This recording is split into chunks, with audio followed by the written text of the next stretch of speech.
Will the next Best Picture winner feature a bathrobe-wearing Leonardo DiCaprio jumping out of a moving car? One Battle After Another lives up to its name, but if you're wondering why hype is so high for this offbeat action movie, you might be surprised. All it takes is one spark to ignite a revolution, but keeping the fire going takes a lot more than that. That's one of the central ideas at the heart of One Battle After Another, the first collaboration between Leonardo DiCaprio and critically beloved director Paul Thomas Anderson. So, what's the movie actually about, other than frantic phone calls and a long desert road? DiCaprio plays Bob Ferguson, a middle-aged activist who spent his glory days waging revolution on evil forces as part of a militia called the French 75. His reckless behavior was interrupted by reality after he had a baby named Willa with his comrade Perfidia Beverly Hills, so he tried to move on. But as is always the case in movies like this, the past never really goes away. 16 years after going dormant, the French 75's old enemy re-emerges, forcing Bob to reunite with former allies in order to protect his daughter, if he could just remember the password. I need to find my daughter. Well, then call us back when you have the time. You just... The trailers for One Battle After Another teases a massive-scale adventure that appears to balance tension and intrigue with a good sense of humor. But why exactly does this particular movie matter, and why have so many people been looking forward to it for so long? Let's start with the cast. Everyone already knows who Leonardo DiCaprio is, but he's joined by a supporting cast filled with both familiar faces and promising up-and-comers. Benicio del Toro plays Sergio St. Carlos, but to Bob, he's known as Sensei. When the frantic father comes to his teacher for guidance and assistance, he's there to help, mostly. Sensei, please. Courage, Bob. Courage. That's it. Courage. Yeah. You've probably seen Del Toro before in some sort of thriller, whether it be The Usual Suspects, Traffic, Sicario, or one of his many others. He also played lead character Zarjo Cordo in The Phoenician Scheme, making One Battle After Another his second movie in 2025 to be directed by someone named Anderson. Tiana Taylor features as Perfidia Beverly Hills, the mother of Bob's daughter Willa, and a member of a long familial line of revolutionaries. Taylor started her career in the music industry, releasing records like KTSE and the album before giving film a shot. She can be seen in 2021's Coming to America and the 2023 remake of White Men Can't Jump. The primary villain of One Battle After Another is Stephen Lockjaw, a brutal army colonel played by Sean Penn who will stop at nothing to take down the French 75. Penn has 2 Best Actor Oscars to his name for Mystic River and Milk, but his career went into a bit of a slump in the mid to late 2010s. His performance as Lockjaw is already causing rumblings of another Oscar nomination, this time in the supporting category. I'll be seeing you very soon. Not if I see you first. Regina Hall is Deandra, a member of the French 75 tasked with protecting Willa. You probably recognize her as a frequently dying Brenda from the Scary Movie franchise, along with her appearances in other comedies like Support the Girls and Honk for Jesus, Save Your Soul. During a press conference for One Battle After Another, she said of Deandra, "This was the quietest role of my career." Then there's Willa herself, who's played by a breakout star in the making. Chase Infinity makes her film debut in One Battle After Another, with her only previous on-screen credit being in the acclaimed Apple Plus TV series Presumed Innocent. With acting skills to spare and a badass name to boot, it's only a matter of time before Infinity becomes a hot commodity in Hollywood. Musician Alana Haim also appears after taking the lead in Paul Thomas Anderson's previous film, Licorice Pizza. The cast is rounded out with Wood Harris, Shana McHale, D.W. Moffat, and Paul Grimstad. That's a great cast and all, but who's helming the ship? That would be writer-director Paul Thomas Anderson, who has a reputation for quality that few of his contemporaries can match. This guy is like one of the great visionary filmmakers of my generation. His films I'm still intrigued by to this day. While Anderson's first flick, Hard Eight, wasn't particularly groundbreaking, his sophomore feature, Boogie Nights, made him a filmmaker to watch before he'd even reached his 30s. Anderson has proved himself capable of making pretty much any kind of movie, but he has a penchant for period pieces. Before One Battle After Another, his most recent projects to take place in the present day were the sprawling ensemble drama Magnolia in 1999 and the much more contained romance Punch Drunk Love in 2002. After that, his oil-soaked epic There Will Be Blood was widely regarded as one of the best films of 2007 and got people across America saying, I drink your milkshake. I drink it up! Anderson followed up There Will Be Blood with the 2012 drama The Master, featuring two all-time great performances from Joaquin Phoenix and Philip Seymour Hoffman. Phoenix reunited with the director 2 years later for Inherent Vice, playing a perpetually stoned private eye in 1970s Los Angeles. 2017's Phantom Thread follows a meticulous, domineering dressmaker in post-war London who falls in love with a headstrong waitress, while 2021's Licorice Pizza returns to 70s LA with a story about a young woman searching for her place in the world and a connection with a teenage actor. What do all these movies have in common, other than the fact that they display a remarkable attention to craft? Anderson loves making movies about the past haunting the present. That's displayed in Boogie Nights' jarring transition from the hope of the 70s to the sadness of the 80s, Daniel Plainview's hidden background in There Will Be Blood, Reynolds Woodcock's Freudian mommy issues in Phantom Thread, and so much more. With Bob's history returning in the form of Steve Lockjaw to threaten the life of his only child in one battle after another, it seems that Anderson is keeping up the trend in bombastic fashion. No fear, just like Tom Cruise.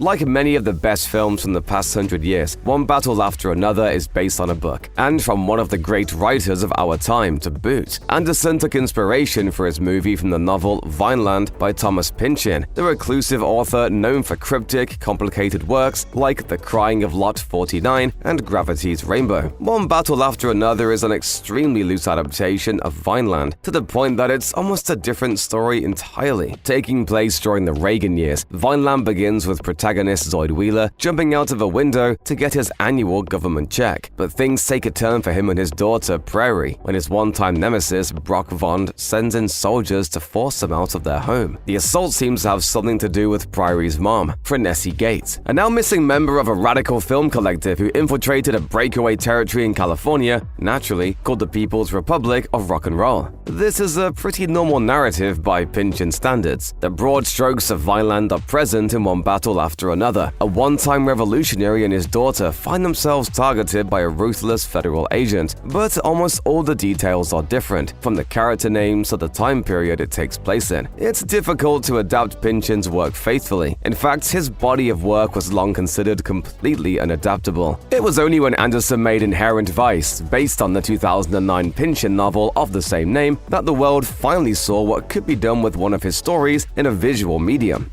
Congratulations, hippie scum.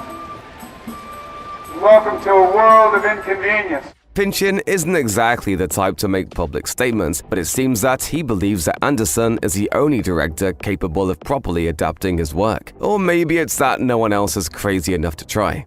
Paul Thomas Anderson movies have always gotten good reviews, but at the same time, Inherent Vice is his most polarizing film according to Rotten Tomatoes. That's why some fans of the director were worried that the reception for his second Pynchon-inspired project would be similarly divisive, but they can breathe easy now. The initial critical response to the film hasn't just been positive, it's been downright exuberant. It's important for critics to stay level-headed and not engage in any hyperbole, which is why the reaction of IndieWire's David Ehrlich was so surprising. He wrote on X, "One Battle After Another might be the best movie released by a major American studio since I started working as a critic around 2010, distressing how little else comes to mind. Countless people across the internet who were lucky enough to see the film early have been singing the film's praises. Critic Courtney Howard shouted out the film's cast, calling it a riveting masterclass handling absurdity, satire, and suspense. DiCaprio is in top form. Teyana Taylor is a standout. Chase Infinity is a revelation. She steals the show. I didn't ask for this. That's just how the cards were rolled out for me. It's not cards. You don't roll cards. It's dice. Dad, what is wrong with you? There's been plenty of chatter about the movie's awards chances too. New York Times reporter Kyle Buchanan predicted Paul Thomas Anderson's latest could be nominated across the board and finally nab PTA the top Oscar. Even other celebrated directors were mesmerized by the film. During a Q&A, Steven Spielberg revealed that he'd already watched it 3 times, declaring, "I have not seen a movie that is so tonally relative to Stanley Kubrick's Dr. Strangelove. This brings a kind of absurdist comedy taken very seriously. honestly, because it's so much a reflection of what's happening today, every day throughout this country. But it takes it to a point where you want to laugh, because if you don't laugh, you're going to start screaming, "This is too real." Here's a question that many filmmakers have found themselves asking recently. What the heck is VistaVision? The advertising for One Battle After Another makes it very clear that it was shot in the recently revived VistaVision film format, but you might not know what that actually means unless you've done some research. So we did it for you. Back in the 1950s, the growing ubiquity of household televisions put theaters in a tricky spot. They had to go big or go home, and since so many people were already watching things at home, going big was the only option. Novel projection techniques like Cinerama and CinemaScope were invented during this time, but they often suffered from image quality control issues. So John R. Bishop of Paramount Pictures' camera department had an idea. What if the cells on a film reel were oriented horizontally rather than vertically? By rotating 35mm negatives 90 degrees and shooting onto larger film cells, Bishop created a format that would allow widescreen films to be shown with much finer clarity. It looked great, and Paramount trademarked the technique under the name VistaVision. Celebrated films like Vertigo and Gunfight at the OK Corral were filmed on VistaVision, but the format lasted less than a decade. It went out of fashion in the early 60s. Films would crop up, we go, wow, why am I liking this? VistaVision wouldn't have its triumphant return until 2024, when Brady Corbet's 3.5-hour period drama The Brutalist made waves for its use of the long-forgotten format. That opened the floodgates. One Battle After Another is the second film in the VistaVision resurgence, but others like Yorgos Lanthimos, Begonia, and Emerald Fennell's Wuthering Heights aren't far behind. If you want to see One Battle After Another projected in its native VistaVision, you'll unfortunately have to travel if you're not in New York, Los Angeles, London, or Boston. But don't fret, there are still plenty of other impressive projection options available across the world, from 70mm film to IMAX screens. You're going to wonder, why does it look like that? And the answer is because of this beautiful, beautiful format. With a great cast, outstanding reviews, and stunning cinematography, One Battle After Another seems like it should be a guaranteed slam dunk at the box office, right? If only it was so simple. The movie is actually a much bigger gamble from Warner Brothers than you might expect. There are a few reasons for that, but here's a big one. As incredible as Paul Thomas Anderson's movies are, they simply refuse to make money. Prior to the release of One Battle After Another, the highest grossing Anderson movie was There Will Be Blood, which made just $76.2 million. That one was a success given its $25 million budget, but other Anderson films like Punch Drunk Love and yes, Inherent Vice earned less than they cost to produce. That's why it's so shocking that Warner's gave Anderson upwards of $130 million to make a Pynchon-inspired action movie. Guess this is the end of the line, huh? Not for you. The Wall Street Journal reported that producers are betting on DiCaprio's star power outweighing the Anderson curse. It's not an unreasonable expectation, as DiCaprio has a pattern of making bank at the box office. After all, his 2015 survival film The Revenant brought in $533 million. It would be really great if One Battle After Another made a lot of cash. But unless you work for Warner Brothers, what matters is whether or not people enjoy it. If general audiences like the movie anywhere near as much as critics do, then Anderson and DiCaprio have nothing to worry about. Viva la revolution!